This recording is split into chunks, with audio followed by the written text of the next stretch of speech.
นี่ตอนนี้สอนวิธีทักษะการเอาชีวิตรอดในป่า รอดในป่าเนาะคือเพิ่นอยากมาแฮงก็เลยว่าพามา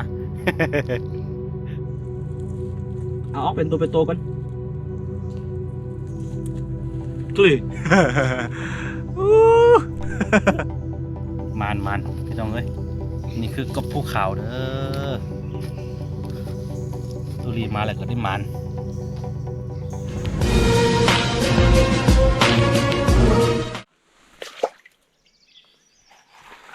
ทุกคนตอนนี้เราเห็นน้ำว่างหนึ่งเนี่ยเห็นบ่ตุลีครับเอาเลยเดียวนี่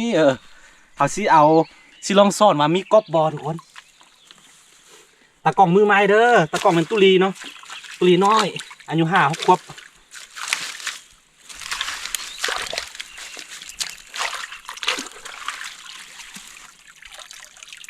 โอ้มีแต่ตัวหวกตุลีเลย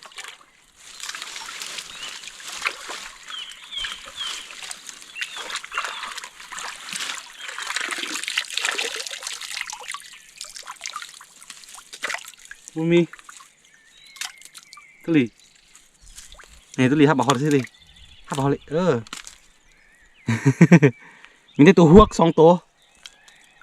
เห็นป่ะตัวหวกเขาบอกเอาสิเอาแต่ตัวกบ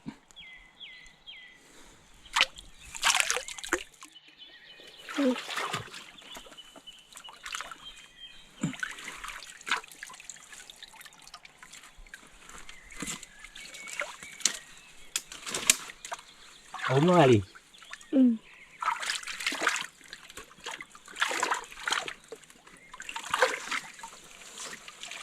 โอ้ยกบตุลี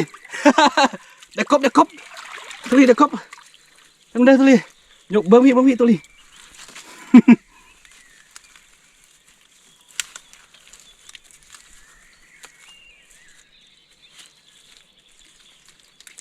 เด็กกบเสยตุลี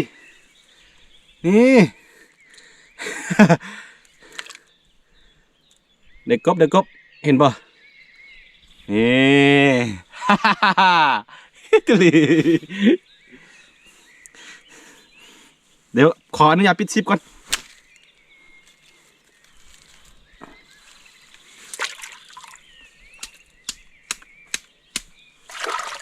ได้ตัวหนึ่งแล้วนี่เอาไว้นี่ก่อนถ้าผู้ใดเอามียังบอนไซป่ามียังมาซ้ำโอ้เสียดายเพราะว่าผู้ใดคิดว่าสิมาซ่อนหา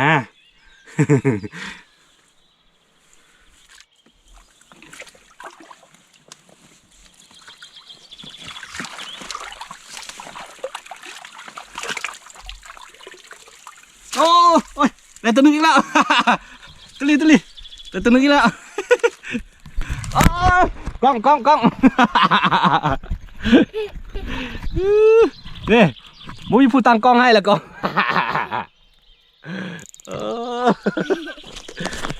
นี่ได้อีกตัวหนึ่งแล้ว ขออนุญาตปิดซิปกันนี่2 ตัวแล้วเห็นตุลีพี่เอาโยงพี่โอเคมานี่เอามาพี่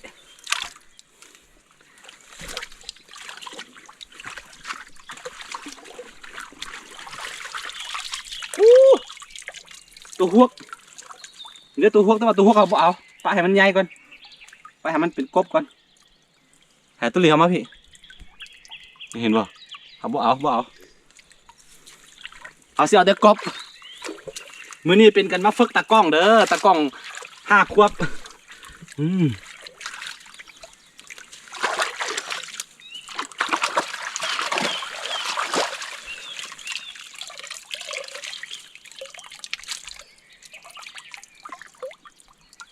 เดี๋ยวนั่นนี่โอ้ยมันบอกเลยอ๋อตุลีฮับพากบเด้อฮัลโหลตุลี2 ตัวตุลี2 ตัวขาก่อนฮัลโหลตัวใหญ่กันดิตุลีเอ้ย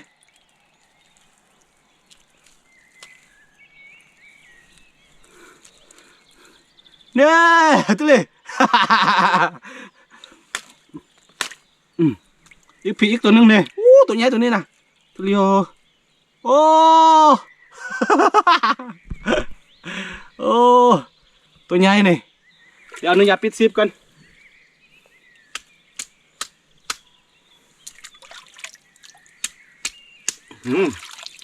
ได้4 ตัวแล้วตัวเลียว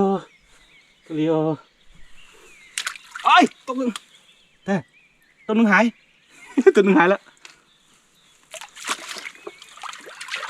ตัวนึงหายแล้วเอาตัวนึงหายบ่ทันตายดีแล้วก็หายนี่แหละ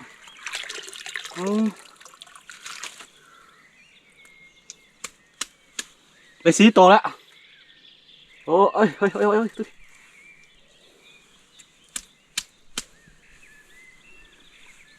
นี่เห็นบ่โอ้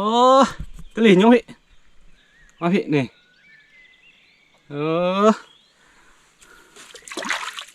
โอ้ยสิละเลยคือบอนใดเป็นมีน้ำบ่อแบบนี้ต้องมีกบอ่ะนะพี่น้องเอ้ย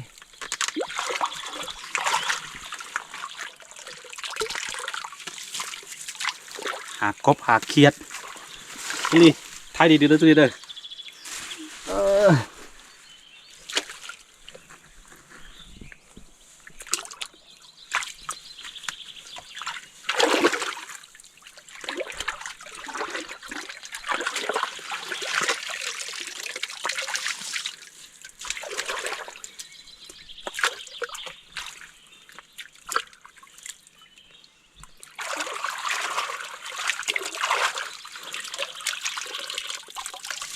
เห็นมีกบอยู่ดักตัวนี้พอเห็น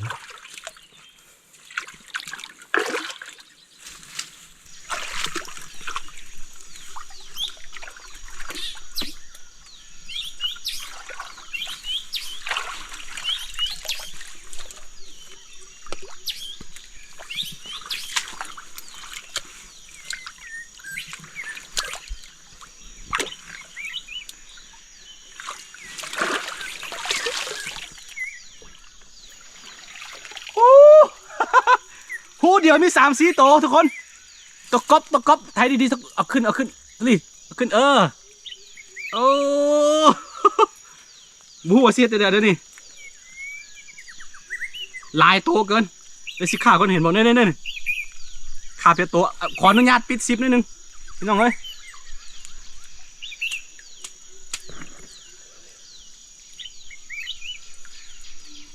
ลายเกินนี่3 ตัวในหูเดียว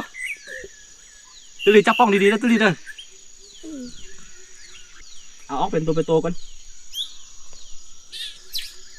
ตุลีมันอยากปิดซิปกันตุลี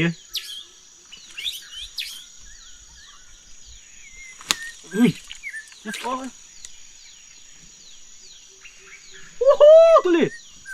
ฮัลโหลตุลีตัวใหญ่อัลโหลพี่น้องเอ้ยอันนี้อย่าปิดซิปเด้ออันนี้อย่าปิดซิปเด้อตัวเบิ่งตัวทีเด้อโอ้ตัวนี้โอ้ตัวใหญ่คักนี่สงสัยมื้อนี้ตุลีมานำแล้วก็เอาโทมันอีกตัวนึงเดียว2 ตัวเนี่ยตัวเดียวโอ้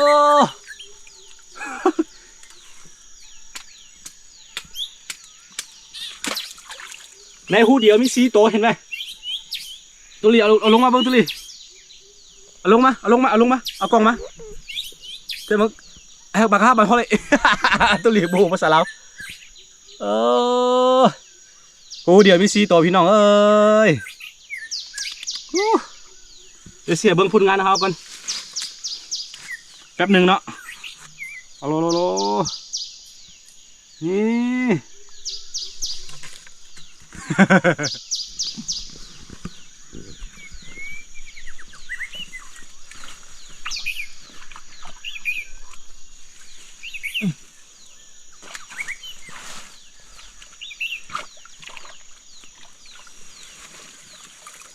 โอ้ตัวเดียว มีตุลีตุลีมีตุลีมีอ๋อตุลีตุลีตุลีตุลีตุลีตุลีตุลีตุลีมีนี่เห็นป่ะโอ้อนุญาตปิด10ก่อน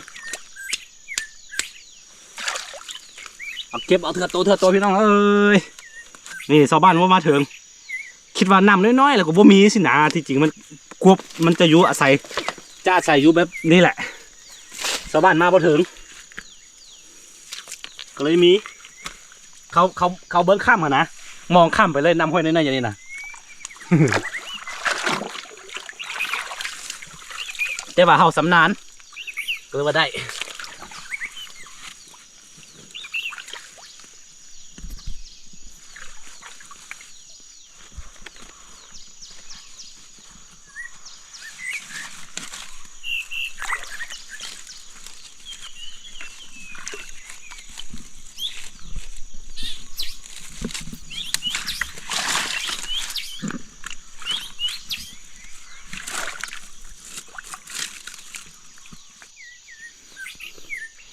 นี่ตอนนี้สอนวิธี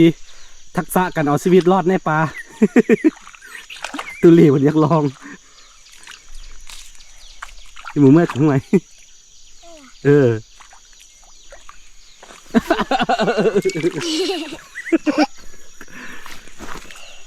ที่มือชวนยังไงล่ะเอ้ยมาชวนเบื่อ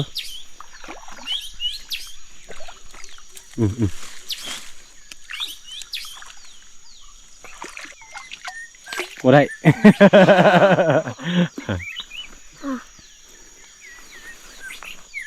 โอเคมือในเสียตุลีทอกไปพี่เลยทอกพี่ก็ทอกเสียตุลีเบิ้งผลงานของเขากันว่าได้จักโตโอ้มาจี้ตุลียังบ่หมดตุลีหมดแล้วทับเบิ้งหมดแล้วจักโตตุลีโอ้ยบ่ตายดิขามันขา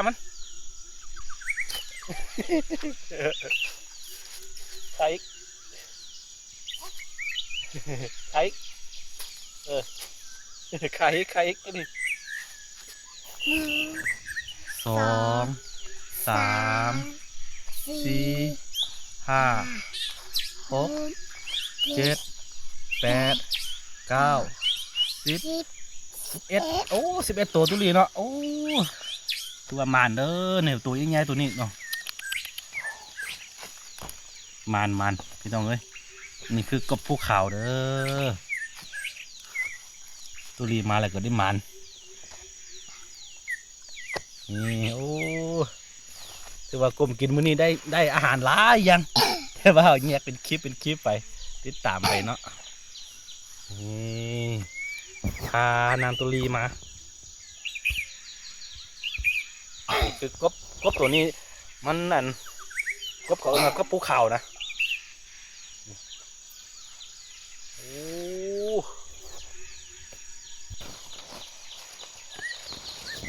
นี่พาตุลีมาเฮียนหู้ทักษะการเอาชีวิตรอดในป่าเนาะคือเป็นยักษ์มาแหงก็เลยมาพามา นี่เดี๋ยวสิไทยหูไผ่ไหมเมื่อพี่ตุลียกขึ้นโชว์เพื่อบันที่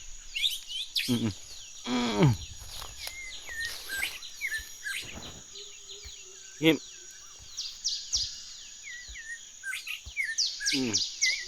เรียบร้อยมาแท้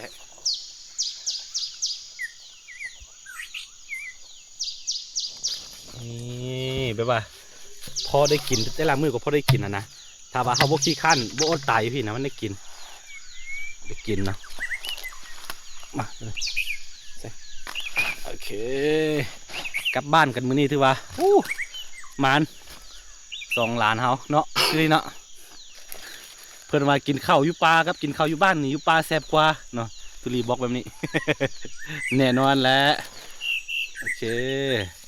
ถือว่ามื้อนี้ถือว่าได้หลายเด้ออาหารนะบ่หากบ่ได้กินพี่น้องเอ้ยเนาะขอเจ้าทิ้งเจ้าทานเนาะขอบใจที่ประทานอาหารมาแต่เขามีชีวิตรอดต่อไปอีกใกล้เนาะนี่แหละได้เพิ่งพากันเนาะ มันเป็นต้องโซ่เนาะมันเป็นวัฏจักรของธรรมชาติสิ่งที่หลีกเลี่ยงบ่ได้เนาะมีผู้ตายมีผู้ล่ามีผู้กินอันนี้แหละเป็นเรื่องธรรมดาเนาะขออโหสิกรรมเจ้าถิ่นเจ้าทาน โอเคประมาณนี้ทุกคนเจอกันในคลิปหน้าเนาะผู้ใดมักคลิปแบบบ้านๆก็อย่าลืมกดไลค์กดติดตามซองอาคาน้อยไว้เวลาลงคลิปจะได้เห็นเด้อพี่น้องเลยมื้อนี้บ่มีตากล้องให้ลานเป็นตากล้องก็บ่ฮู้ว่ามันสิออกมาเป็นจังไดโอเคเจอกันไหน